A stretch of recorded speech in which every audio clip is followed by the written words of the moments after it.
I'm Sai, and welcome to Ace Podcast Nation.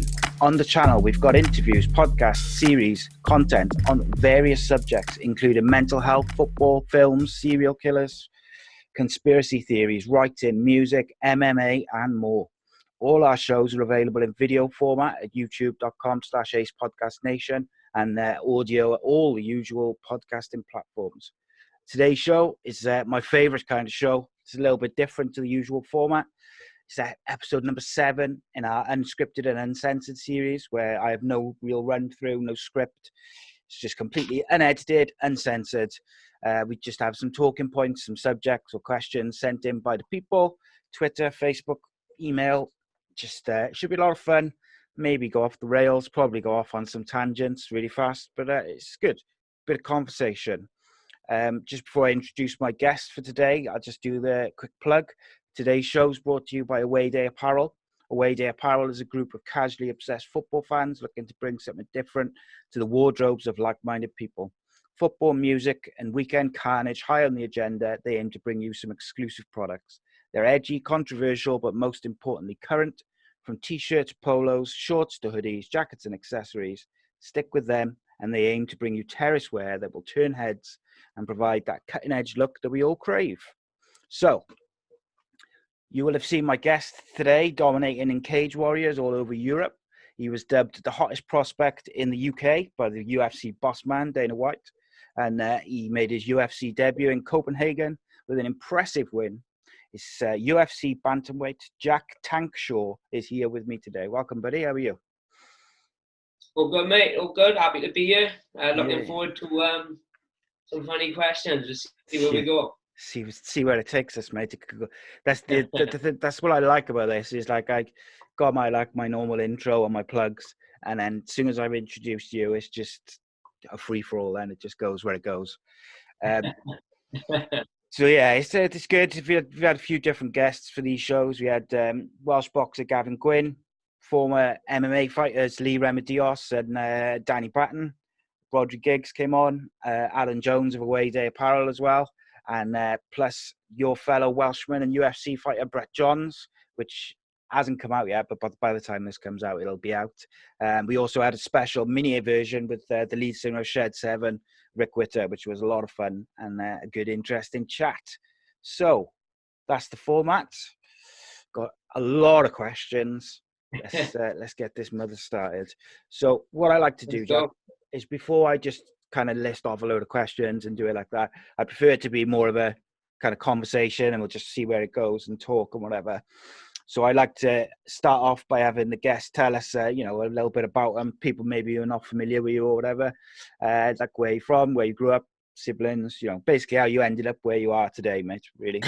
Yeah, so been sort of fighting and training all my life then. Started really young, 6 years of age. Progressed then into MMA at about 11 or 12 when my father started my gym, Tulare Combat, was now known as Show MMA. Competed in everything pretty much: boxing, kickboxing, kumite, Brazilian Jiu-Jitsu, amateur MMA, and now obviously pro MMA. So been about the block a little bit. Fought on Cage Warriors as a early on in my pro career before going to UFC.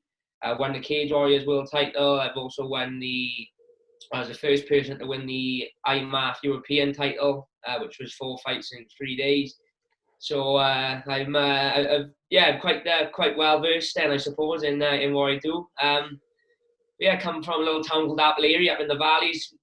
Probably most people only know it as the place where me and Jack Marshman are from. Other than that, I don't think it's famous for anything else. We had a half decent rugby side a couple of years ago. That's about it. So hopefully in years to come, it'll be a little bit more well known as it's had a little bit of exposure over the years. So yeah, that's about it. So you started MMA fighting quite young then, really. You were training, did you say you started training about 11, 12? Yeah, so I did a bit of kickboxing and traditional jiu-jitsu from sort of age 6 to 10. Didn't knock it on the head for a year. I was just, was like in the valleys, a young kid, your football and your rugby. And then obviously my father opened his own gym. So I was down there every night, training with men from 12, 11 years of age. Broke me up tough, obviously, but looking back, it probably did me a lot of favors. But yeah, I've been training in MMA, so I'm one of them new breed of fighters who, I suppose, rather than was elite in a certain discipline and then crossed over to MMA, I was in it from the beginning. That was my style. I had my first fight then at 17, so been in it a long time before even jumping in and having a fight. Although I was competing elsewhere, there's nothing compares then to stepping in the cage and doing it. It's a little bit more intense. The atmosphere, obviously, with the crowds for a young kid at the time was a little bit daunting, but it was something I had a big buzz off, something I always wanted to do. And then after that first fight, it just cemented in my head what path I was going to go down, despite being a chubby 17-year-old. It was something that I thought, this is a bit of me. Yeah, it's weird, isn't it? Because like years ago, so like I'm 38, but say like when I was a bit younger, like my sort of early 20s, late mid 20s, a lot of UFC fighters and MMA fighters, they was like specialized in like jiu-jitsu or, you know, grappling or whatever, wrestling, whatever it may be. They were good at one, really like elite at one thing, and then everything else just kind of took a back seat. But these days, like you just said, the newer breed of fighters, they're good at everything. And I think that's one of the reasons why the level of like at the very top is so high, because all fighters can do all kind of disciplines and styles to a pretty good. Even some of the fighters who are perhaps, you know, they're not like a brown belt or a black belt in something, they're still pretty well versed in even the things they're weaker at. So it's, you know, it's hard. Obviously I'm not a fighter, but I'd imagine it's very, very difficult to get to the very top of the. Obviously you've made it to the UFC now, and the next the next target, I'd assume, is to get up into that, you know, top 10 and challenge for titles. But it's a big competition, isn't it? There's so many top fighters. The like you said, the level of the game as a whole is just going up and up and up all the time. You know, if you look back 5 years ago, the top fighters today would probably dominate the top fighters of even 5 years ago. And realistically, you know, 5 years is not that long ago. The fighters today compared to sort of 10 years ago, then it's a different story again. Because like you said, before sort of GSP, then most fighters were sort of striking specialists or grappling specialists or wrestling specialists. They always had a weak area, whereas now, you know, you have the occasional guy like Damian Maia, I suppose, who's an elite level grappler. You know, people like Ben Askren, who came into UFC as an elite wrestler. But, you know, the game is moving that fast. You've got to really be world class or on the verge of world class in every area. I mean, look at Ben Askren is a good example. There was a lot like about him for years. Elite level wrestler. All he did was wrestle. Came into the UFC. You know, he had a dodgy win against Robbie Lawler, and then two, you know, big losses. So it shows that you can't just have that one area of expertise anymore. You've got to be well versed everywhere. You've got to be able to strike. You've got to be able to grapple, and you've got to be able to wrestle. You know, especially as you're progressing up the ranks, there's guys who are, you know, elite level strikers who can take you down as well, or vice versa, elite level wrestlers who are comfortable on the feet. So you've got to be able to fight everywhere. You've got to be able to, I suppose, adapt on the day, adapt in the cage, as well as, you know, having all them skills behind you in the gym. It's one of them sports. It's always growing. It's still relatively young, so I think that's why we're seeing so much progress now. People are starting to work out that, you know, it's easier to sort of get your kids into MMA from a young age then, rather than have them become a boxing specialist or a jiu-jitsu specialist, and then at sort of 15, 16, try and make the crossover. You know, now there's kids in my gym training from 6, 7 years of age to, you know, to wrestle. They're not like fighting or anything, but they're doing their jiu-jitsu, then they're doing their wrestling, and they're doing their striking. So when the time comes that they're old enough to jump into MMA, they're already well versed in every area. Yeah, I was going to say, so do you reckon like over the last sort of five years plus, there's more and more kids coming to do the MMA training rather than going to like boxing clubs or, you know, whatever it may be, like, or karate or whatever? Do you think there's more kids interested in MMA now than ever before? Yeah, definitely. It's arguably, you know, one of the fastest growing and one of the, I think, I've seen online one of the only in America, especially the only sport that's out is pulling in more views than the UFC, online, is the NFL. So it's obviously growing fast, especially over there. I think we're catching up a little bit now. With the likes of Conor McGregor, then, who's brought a lot of spotlight on it the last couple of years in UK and Europe, and obviously now in Wales you've got me, Jack, Brett, and John all in the UFC. So I think more kids over here now are switching onto it, and it's more in the public eye now. So parents are seeing, the sport for what it is. It's not just two men jumping in a cage and fighting. It's got that traditional martial arts value to it as well as the sport aspect, the point scoring and the rankings and stuff like that. So it's definitely taken off, especially with the youngsters now. Whereas I suppose, even just speaking about Wales, whereas before it was only football, rugby and boxing, there's a lot more avenues now that kids are going down. Jiu-jitsu classes, not just in my gym, but across gyms all over Wales are packed to the rafters. So it's only a matter of time, I think, before, they sort of give it a governing body to a sense where, it's going to get government funding as well, and then you'll really see it take off. Yeah, it'd be good to see that, because I think there is still some ignorance towards it in certain parts of like the media and stuff. Like every now and again, especially if there's been like a brutal knockout at a big show or something, you'll hear on like Talk Sport or something, they'll be kind of slagging off MMA and UFC and saying how it's brutal, and there is points where it is brutal, but like it's very technical as well, and it frustrates me because they kind of try and paint this picture of this like old school kind of cage fighting, and they kind of try and link it to like old school bare knuckle boxing, as if it's like this shady thing in a cage, and it bugs me because it's not. It's a very, very, very technical sport which takes a lot of dedication and training, particularly to reach the top level, but even just to be a good pro and win fights, it takes training day in, day out, and I feel like the ignorance towards it takes away from the dedication which the fighters like yourself and others show on a daily basis. Yeah, again, like you said, a lot of it is ignorance. Like I don't know the exact numbers, but I know statistically there are less concussions then in MMA compared to boxing, compared to rugby, compared to American football. So, I mean, like you said, I think it's because, in essence, there is two men fighting in a cage. People struggle to look past that, but the reality of it is, there's a lot less injuries. For me to qualify then to have a fight, even before I went to UFC, for me to be medically cleared for a fight, I had to pay over $1,500 in medicals, brain scans, art scans, blood tests, physicals, eye tests, so people who just think it's just two men jumping in the cage and pounding on each other, it doesn't work like that.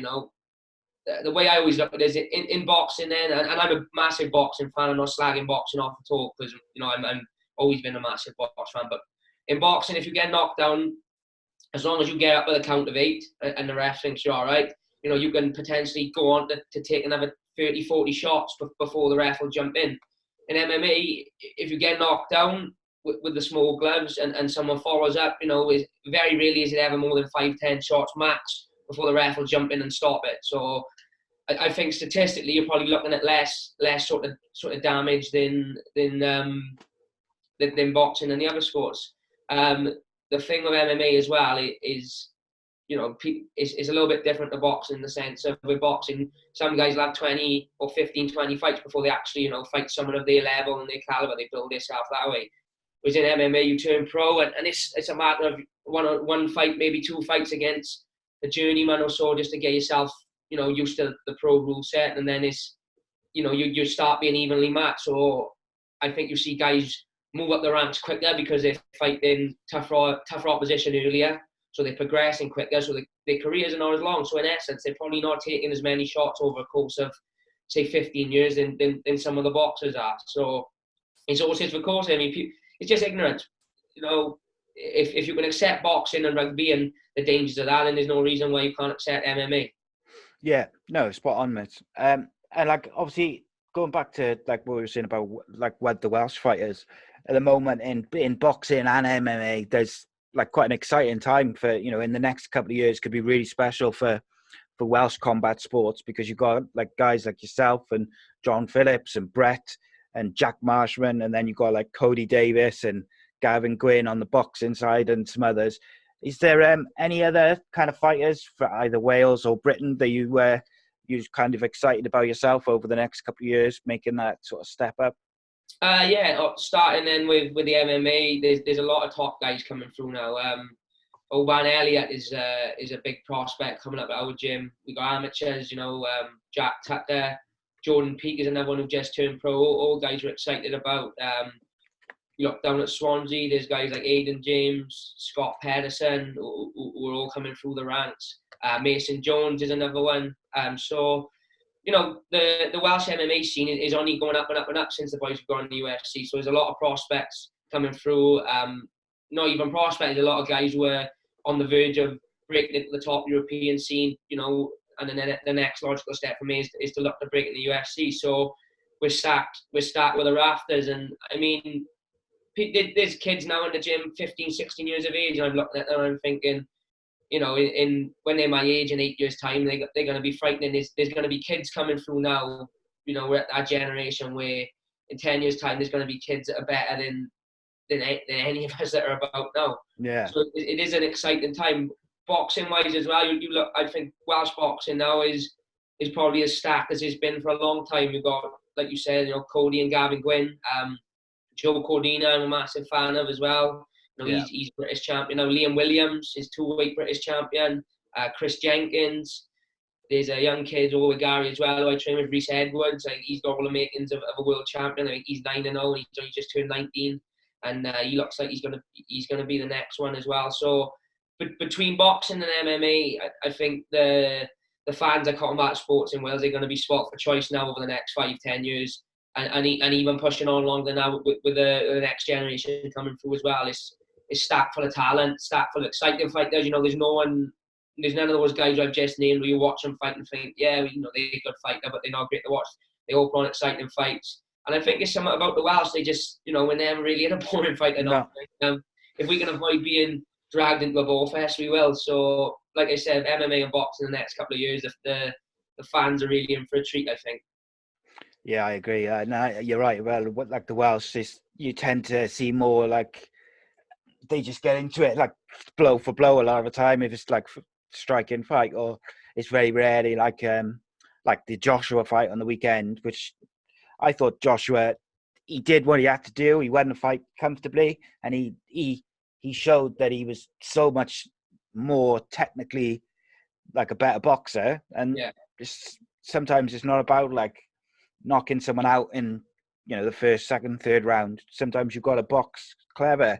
And I saw loads of people like straight after the fight who seemed to think that they sat from their sofa no better than the 6'6" heavyweight boxing champion of the world or whatever. But and another one I forgot to mention is Lewis Long. He flies into the radar a bit, Lou, because he's with Bellator. I mean, he's the only Welsh guy signed to Bellator. He just picked up a win, so he's the first Welsh guy to fight and win on a Bellator card as well. And Bellator, are a massive promotion as well. So Lou's been leading the charge like Brett and Jack and John for a long time. I grew up watching them for, when I was an amateur, they were all at the top level at the European scene. So, they're still pushing on and they're still fighting at the top level as well.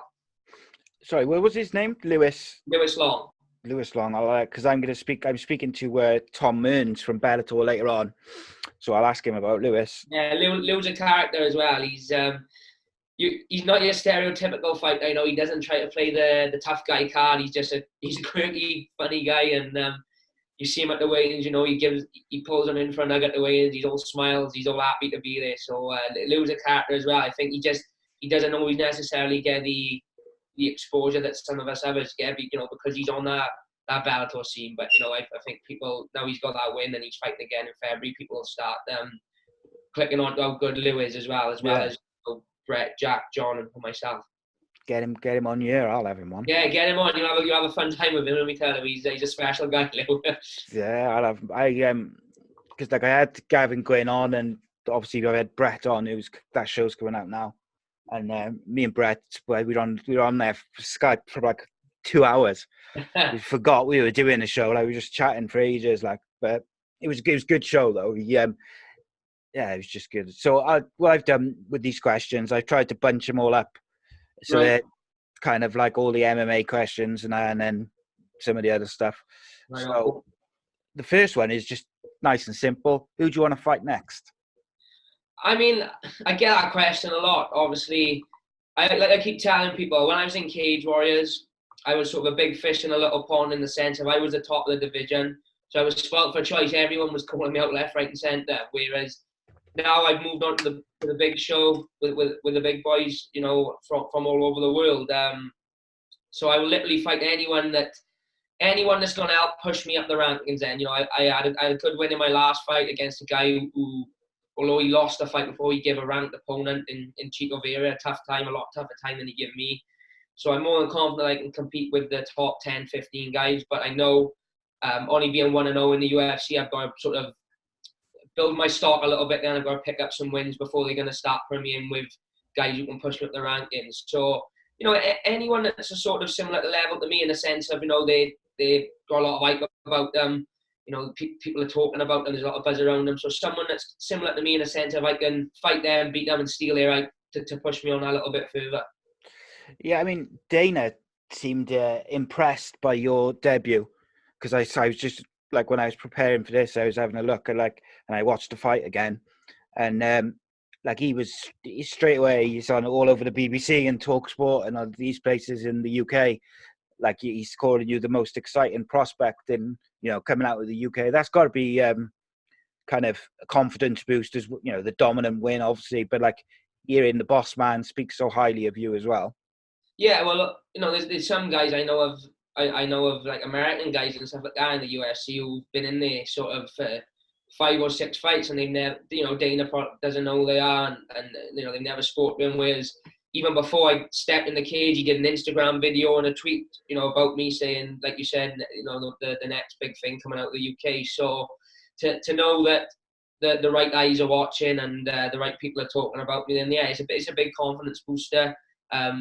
Hopefully the performance, you know, helped solidify his opinion of me being the hottest prospect in the UK. So hopefully now he can get behind me a little bit and push me into the American scene as well. It'd be nice to get over there and you know, show that us British boys and us Welsh boys, we're capable of beating the Americans as well. It's, you know, there's a bit of a stereotype then that we're a little bit behind the Americans, but you know, I beat an American in my last fight, in my first fight, and who comes from the biggest gym in the world, in AKA, or one of the biggest gyms. So we might be a small little country with some small gyms, but we stack full of talent, and we can compete with the best of them.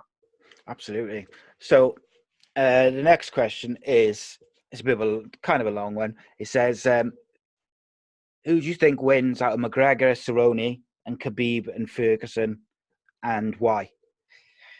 McGregor, Cerrone, I think, obviously, the longer the fight goes on, then obviously, like, based on past experience, you would say would probably favour Cowboy, in the sense of McGregor has looked a little bit tired over 5 rounds. But stylistically, I think McGregor is all wrong for Cowboy then. As good as Cowboy's striking is, I think he not struggles, but he's less tactically sound when he's put on the back foot. You see it with Darren Till, you've seen it with Masvidal. When someone sort of starts walking him down and catching him, then that's when he tends to get caught with the big shots. And you know, McGregor's style is fast paced. You know, walks people down. He knows he's got dynamite in his hands. So I think McGregor's going to end up catching him, I think, first or second. Don't be right, I love them both, so I'd love to see it be a big 5-round war where, you know, it's back and forth, and it's a strike, you know, a technical striking battle, because they're 2 of the best strikers in the division. But if I'm honest, I think Cowboy as well is coming sort of towards the end of his career now. His chin has been tested a little bit in his last 2 fights, so I think if McGregor catches him, then it's game over. But again, you know, McGregor's he's had 18 months by the time he fights, probably out of the cage. There's another big gap between fights for him, so it'd be interesting to see whether that plays in. Yeah, I think if McGregor's focused and has a, you know, a top training camp, because I still don't think he was properly prepared for the Khabib fight, just with all the press he did, and I just don't, you know, not that I'm in any position to tell a fighter that they're not preparing properly, but I just think he didn't look himself. He didn't fight the way that it got him to the dance for all the other, If I'm honest, I just think he's a very emotionally invested. Like, you could tell in the build-up he wanted to generally kill Khabib. Yeah. And I think style, I mean, people can say what they want about obviously not being prepared. I'm not doubting that he, when he got that money in the bank, he's probably not as prepared as he was when he was climbing the ladder. But I think even in his prime, stylistically, Khabib is a bad fight for him. Yeah. In a way. With his takedown, I mean, you can argue that, yeah, he didn't stand and bang, but I mean, he stood in front of him for the full third round, didn't it? One takedown, and he didn't get him out of there. The problem with Khabib is he's that good at what he does. He's got complete disregard for your skills. If he gets hold of someone for long enough, he's going to get a takedown. So when you've got a mind, and I think his mindset compared to a lot of fighters is very different. He doesn't even look like he's considered losing. He doesn't look nervous.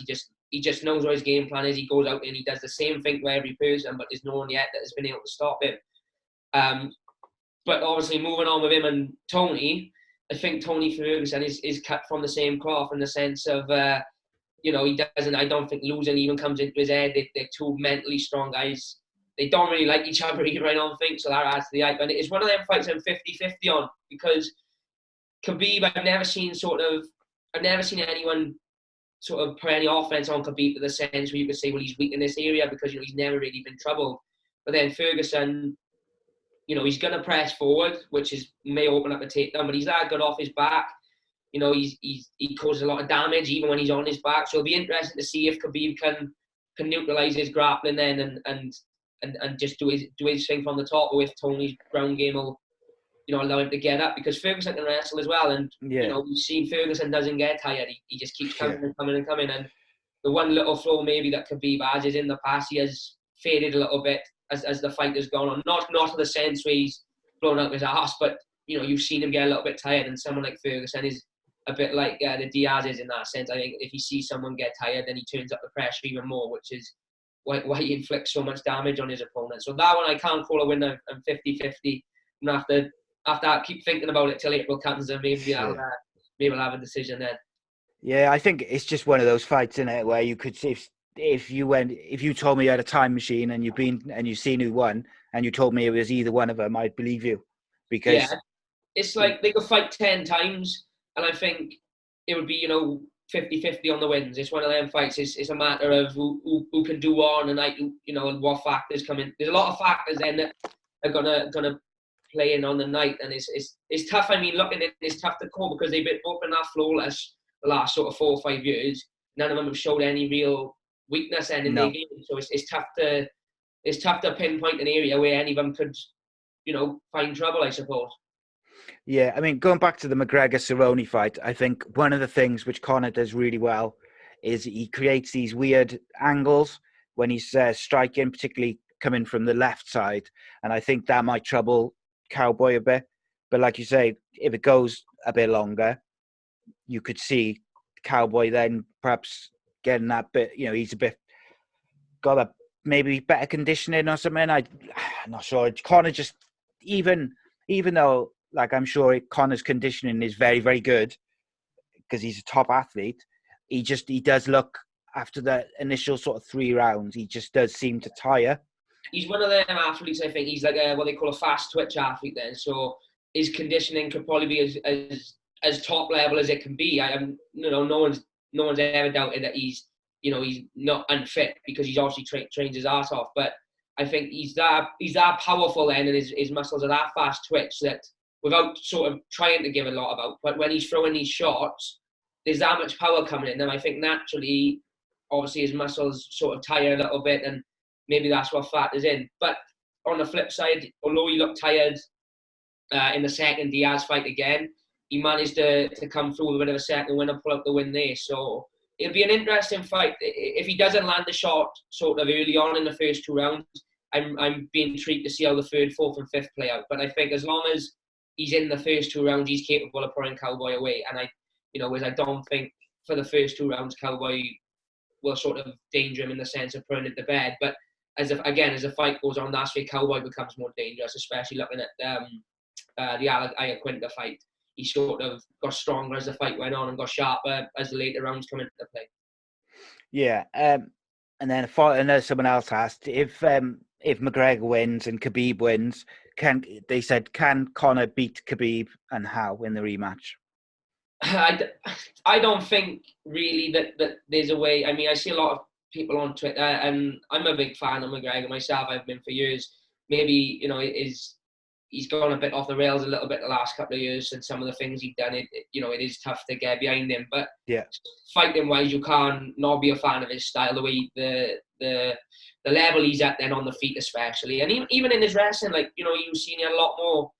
He's had a lot more success defending a takedown against Khabib than anyone else, but ultimately, he's still, as good as his defense was for a little bit of the fight, he still couldn't stop the end takedown. So, if I'm honest, I think if him and Khabib rematch, maybe he'd have a little bit more success early on, but I just don't see how it goes any other way. And if I'm honest, McGregor have done the old title thing and had the belt and been the king of two divisions. I'd be more interested in seeing him fighting Diaz again and Masvidal, seeing him in fights that are going to be exciting and, fights super fights, isn't it? Yeah, fights that the fans want to see rather than, just putting him into that. I know that makes more sense for the UFC with the money and stuff, but like I said, I'd be more interested. I think, and if I'm honest, I think they iron up the Masvidal fight. That's why they've put this fight at welterweight, because they get a win now. They can argue the case of, well, he's had another win at welterweight. Let's chuck him in against Masvidal, and that's a fight that you ain't gonna. I don't think you'll meet anyone that don't want to see that fight. They announced that's got potential, especially after the year Masvidal's had, to be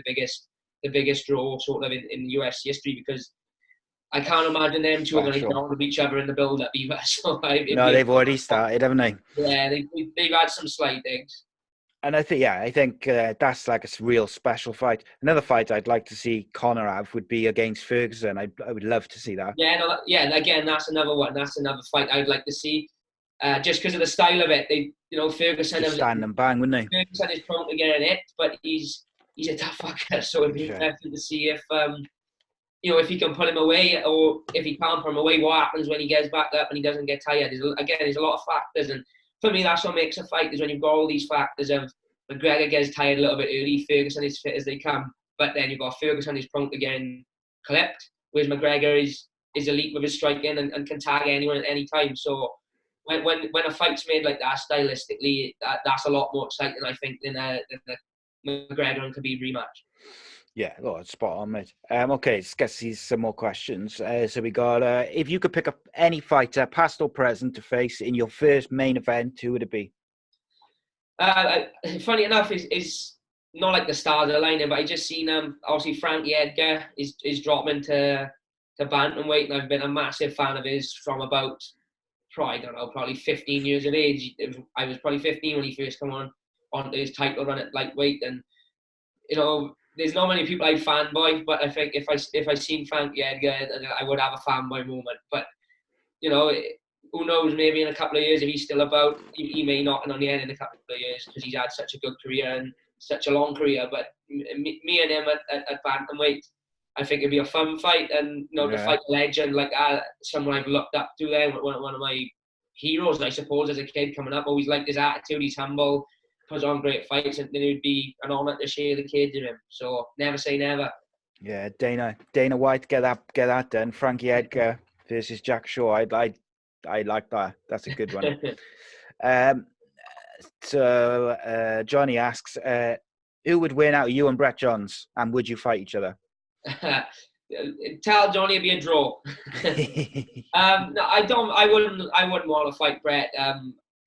Me and him are very pally. We do a bit of training together. Coming up as an amateur, I'd had 1 or 2 pro fights, and Brett was always really good to me. At the time, I think he was the Titan champ or the Cage Warriors champ.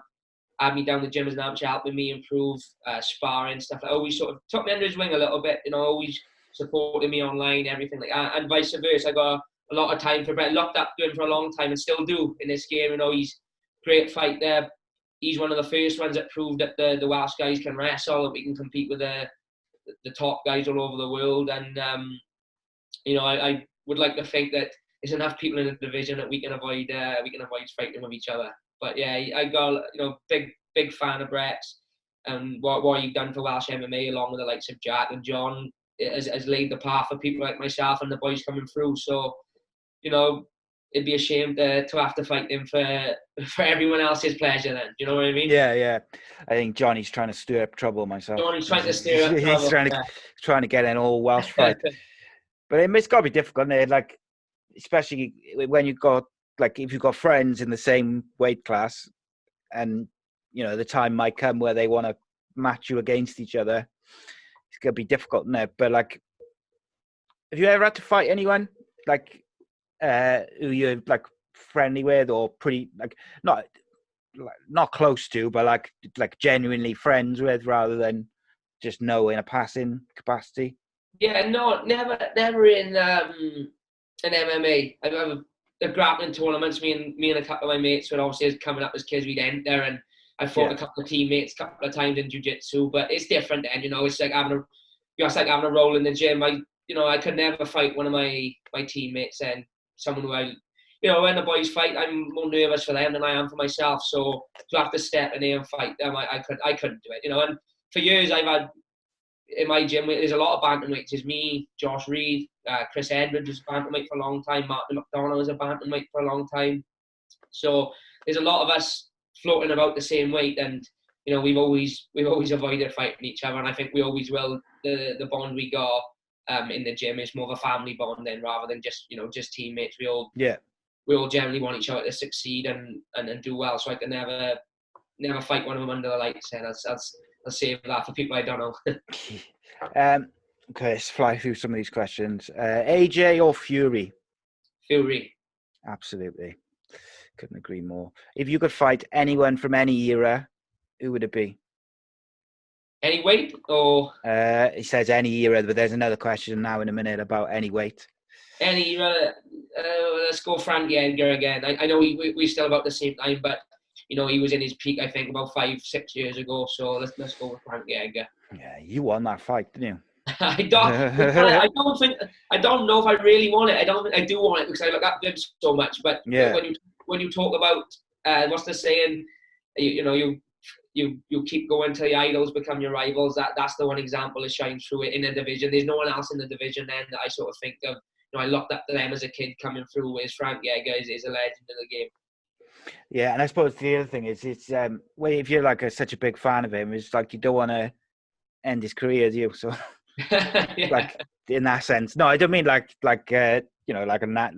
No, I know. But just like he's coming towards the end of his career, like, and if you give him a bit of a whooping, that's it, probably, isn't it? And then it's like, or you can give me a bit of a whooping, and perhaps I don't like him as much. Then. Yeah. You can go different ways.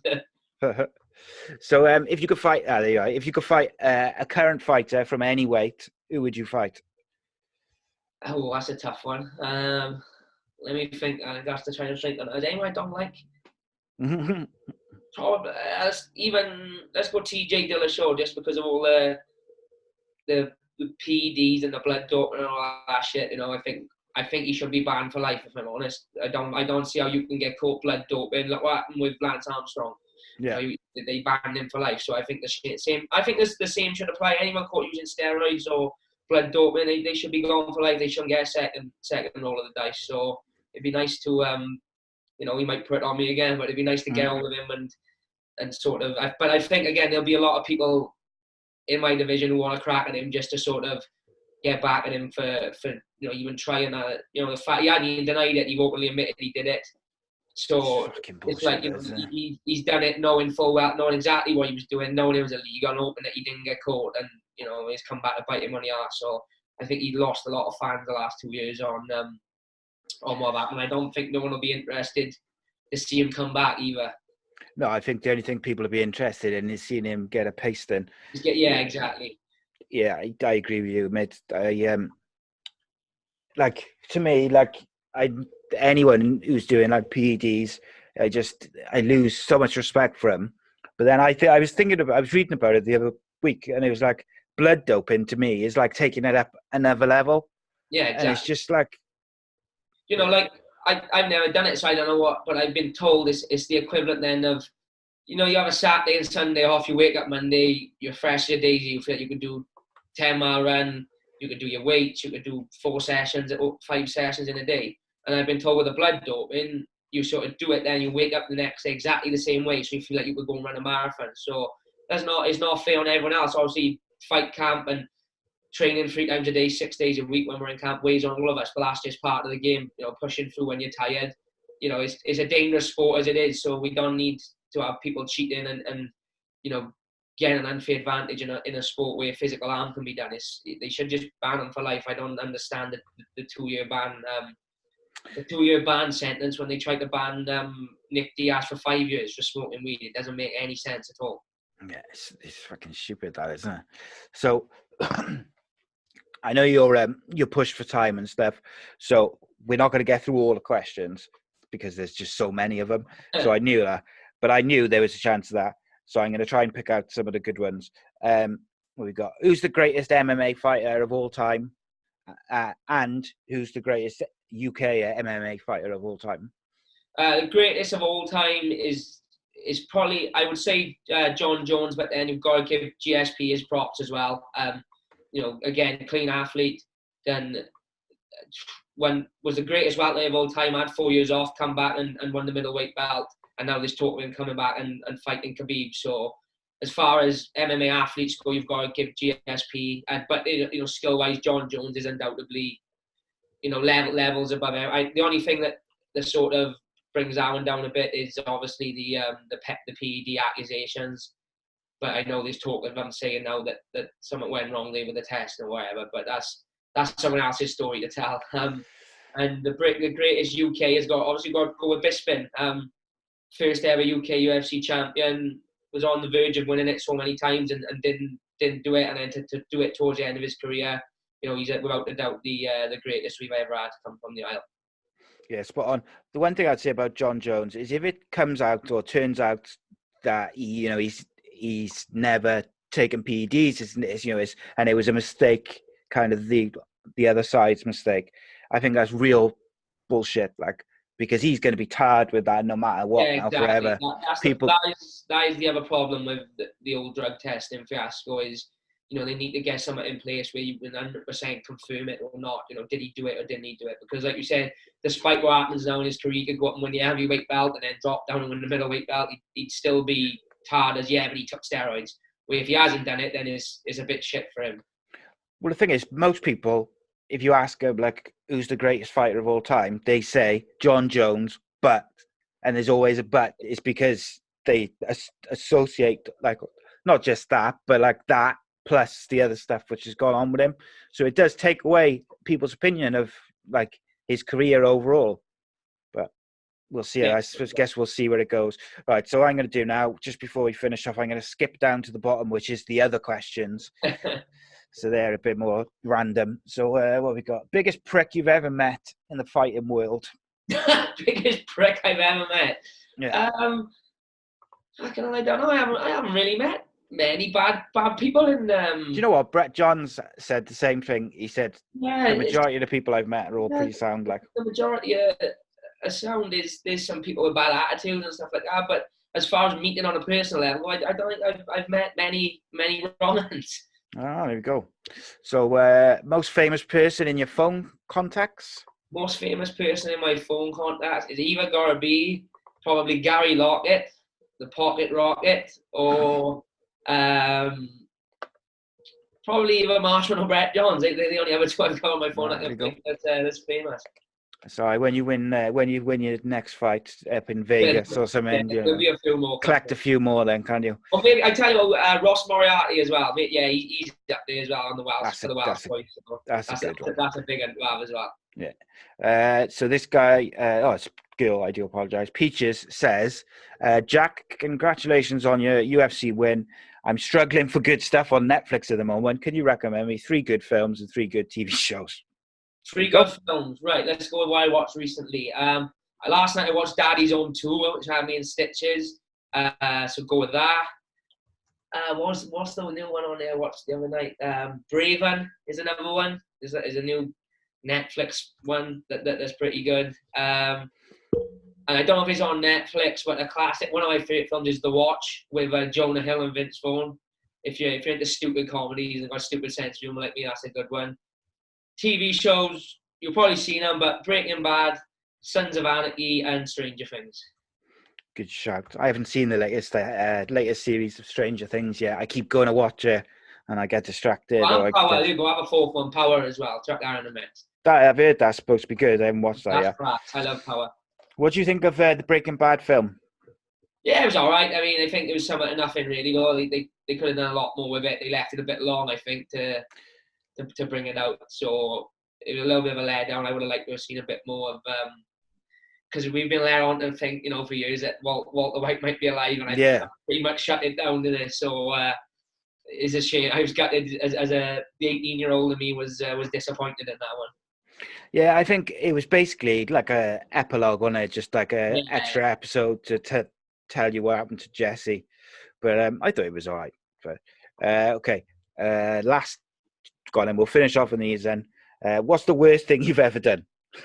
The worst what? Worst thing you've ever done. Jesus Christ. All right, I got a bit random questions. When I was 13, I sat in a computer chair like this, and I was on my old PC in the house, and for whatever reason, I had a drawing pen between my teeth like this. So I was swinging about on the chair like a dick, and I go back, and I lose balance on the chair, so I rocked forward and gone and sucked the drawing pen. Jesus Christ. Swallowed it. Went all the way down, straight to A&E. They said, "Oh, you'll be fine. It'll just come out the other end." Sent me home. It was Halloween. So I come home then from an Halloween party. I was only about 14. I had a phone call off the hospital. You need to come straight down. It could pierce your bowels. So straight down in the middle of the night. Fortunately, it just passed through and come out the next morning with no damage done. But that was probably the stupidest thing I've ever done. And my old man likes to not let me forget it either when we're in company. Oh, yeah, random. This is just random. It says, with the election literally taking place as we speak, and the only choice we have are liars and cheats, would you consider getting into politics when you retire? I don't think politics is for me. I got zero interest in it. I should have more interest in what I've got, but the questions sums up, they all liars and cheaters and deceiving fuckers. So, I think we're doomed either way. None of them will do what they're going to say they're going to do. So that's why I don't let myself get too emotionally invested in it. One bit of advice I have got for people, though, is if you're going to be into politics and you're going to preach the policies and all this and that, do a little bit more research than just scrolling your Facebook feed. Because I see too many Facebook politicians who think they know everything, and a lot of stuff they're posting is bullshit. So if you're gonna be into it and take it seriously, go and do some tidy research online rather than just scrolling Facebook and Instagram and taking in quotes that were probably never said. Yeah, well, what people do is they just try and find stuff which matches up with what they want to say or what they believe, and they don't check if it's actually happened or if it's true. And let's be honest, this is my other thing, right? How many people do you actually think are going to read your Facebook essay and change their mind on who they're going to vote for? 9 times out of 10, or 99% of the time, people know who they're voting for anyway. So you arguing with people on Facebook and preaching to people who don't care isn't going to change any minds anyway. Yeah. So let people make their own mind up. That's it, mate. That's it. Right. I know you've got to go. So tell the people, Jack, where they can find you on social media and stuff. And if you've got anything coming up. You can find me on Instagram and Twitter. It's Jack Show MMA, and it's Jack Tank Show is my Facebook page. Don't add my personal account because I'm full up with friends and I'll have to sadly decline everyone. But everything I post on my Instagram goes on my Facebook fan page as well. So follow me on there. Nothing confirmed fight-wise yet. Hoping to get out early next year, March to April time. So any news, you'll be kept updated online. Excellent. Guys, you can follow me on Twitter at ACEcast_nation, Facebook.com/ACEcastNation. Please give us a follow on social media because it helps us continue to grow the channel. And we've had some awesome guests from the MMA world. Obviously, we've got a podcast on football every week with the championship show and plenty of other shows, including the Danny Batten MMA show, which is recorded on Sunday after the big UFC card on the weekend, which we didn't even get to talk about, which is a mental card on Saturday. I can't wait for it. Maybe we'll do a recap. We'll get Sunday out the way. Perhaps we'll do a recap one day. Yeah. One day after, and we'll do a post-fight show. Yeah, we should do it, and we'll get through all the rest of these questions then as well. Yeah, definitely. Cool, guys. give the YouTube channel a follow, because that is the best way to support the channel. It helps us the fastest and quickest way. It's youtube.com/AcePodcastNation.